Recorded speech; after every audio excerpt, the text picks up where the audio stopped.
Did you edit your boyfriend answer because it's I did edit my boyfriend answer because it's a bit complicated.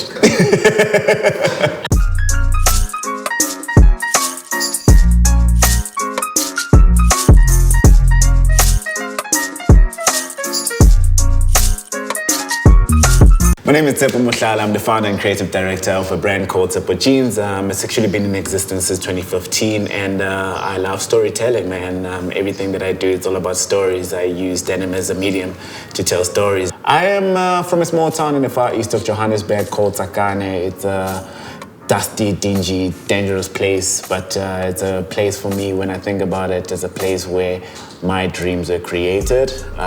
As a young man looking outside, I always wanted to come out because I felt like there's always something bigger and better than what I see around me. Always saw the skyline of Joburg, and I'm like, someday I'm gonna go to Joburg, meet DJ Sbu, and I'm gonna be rich. So my granny is a pastor and a masterful storyteller. And she's one person, like, you know, when you're a pastor's kid, you always have to dress well, look good, because the whole community is kind of looking at you. Like, I was a very shy boy. So for me, like, I used clothing as my medium to, like, enter people. And I think till today, like, it's still that medium for me to kind of, like, tell my story and be heard. After finishing matric, I went to study filmmaking at AFDA, to study filmmaking, cinematography, did a bit of editing, visual effects. Dropped out because I had more love for fashion, and I think that's where everything for me kind of started. I think, like, you know, after dropping out from varsity, like, I always said to myself, listen, because I can't study further and I won't be probably hired, I'm unemployable. What can I do with my hands, you know? I met a guy called Tato, and he had a brand called African Swiss. So we specialize in denim, and because we all love denim, you know. I worked on African Swiss for like 2 years. 2015, I left the brand. For a good 7 months, and I was dating this beautiful, beautiful Xhosa girl, and she's like, I can see, dude, like, you really are convicted with this big thing that's coming. What do you need? I said, I need some cash to, like, start this thing.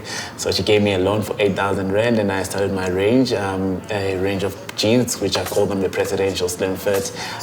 Did 100 of those, and yeah, the rest was history.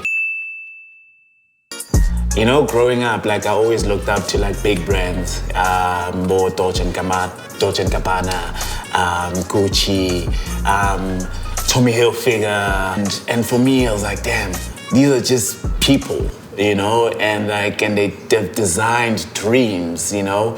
And for me, I think, like, Tshepo had to come so that I can lead other people, can open way for much more, for other designers who are out there, Abolwazi, Aboskhumbuzo, you know, Abombali, you know, so people can be confident in their own skin, and we can start, like, looking into our own, and we can do it ourselves, bro, like, we always have.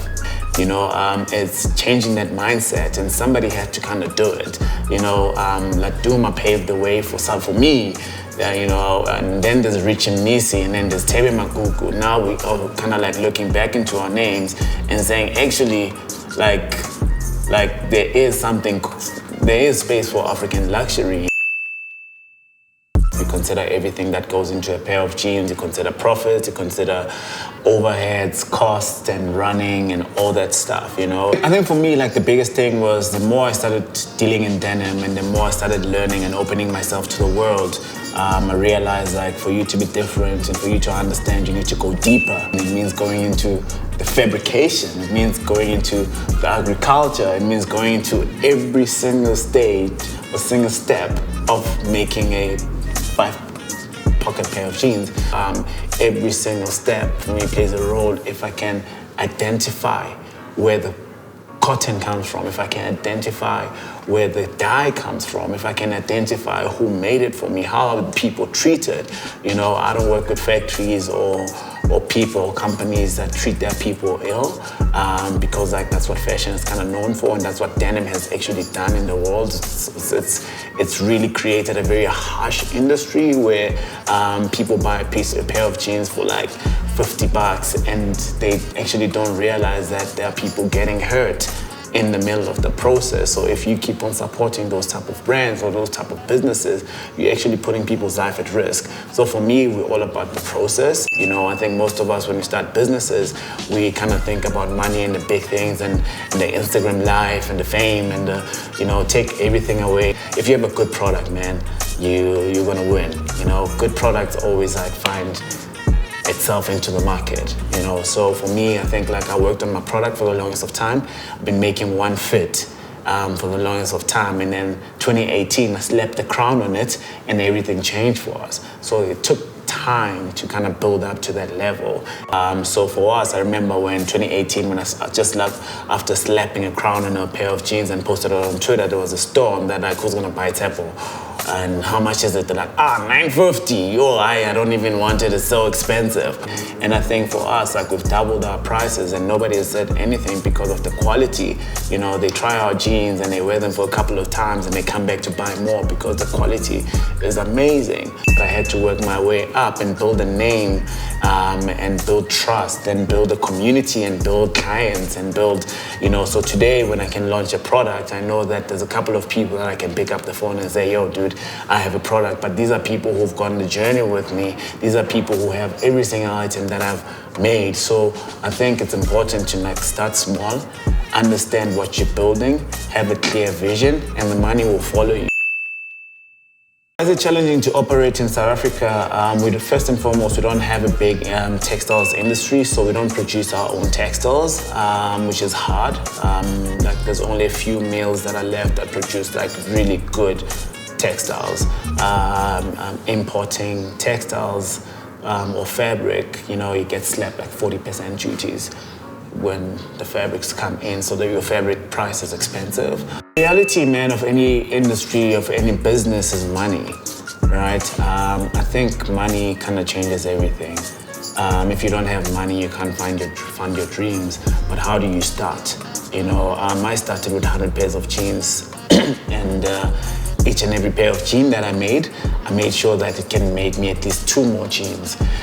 So I had to like kind of start small, be able to like find myself in a place where that understand that big things start small. And so anybody who wants to start their own brand or their own business, they need to understand big things start small.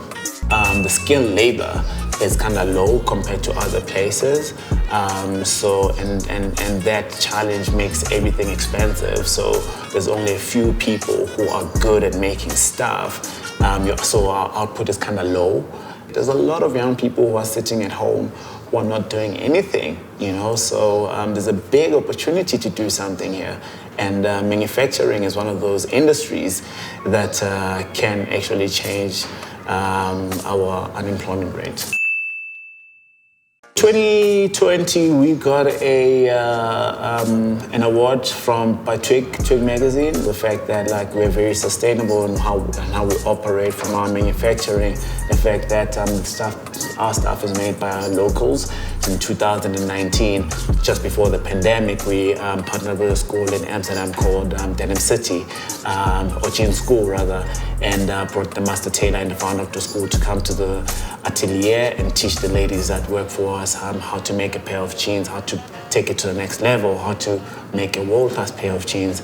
And that's what we currently do in our business. We always upskill the people that we have. Most of the ladies that work for us have never touched a machine before, but today they can make a pair of jeans like no other person in the world. So for me, I think working with our people, working with the community has actually been the most important part of our business. Sustainable backwards.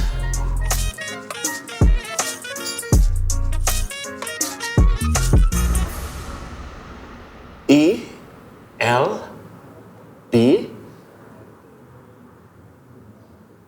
A N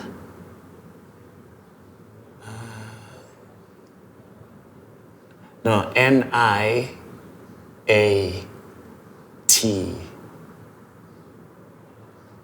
S-U-S. Correct. Sure. Damn, that's hard. Reuse, reduce, recycle. This water is actually good, bro. This water is actually good. Sharp man, this guy. Shoo!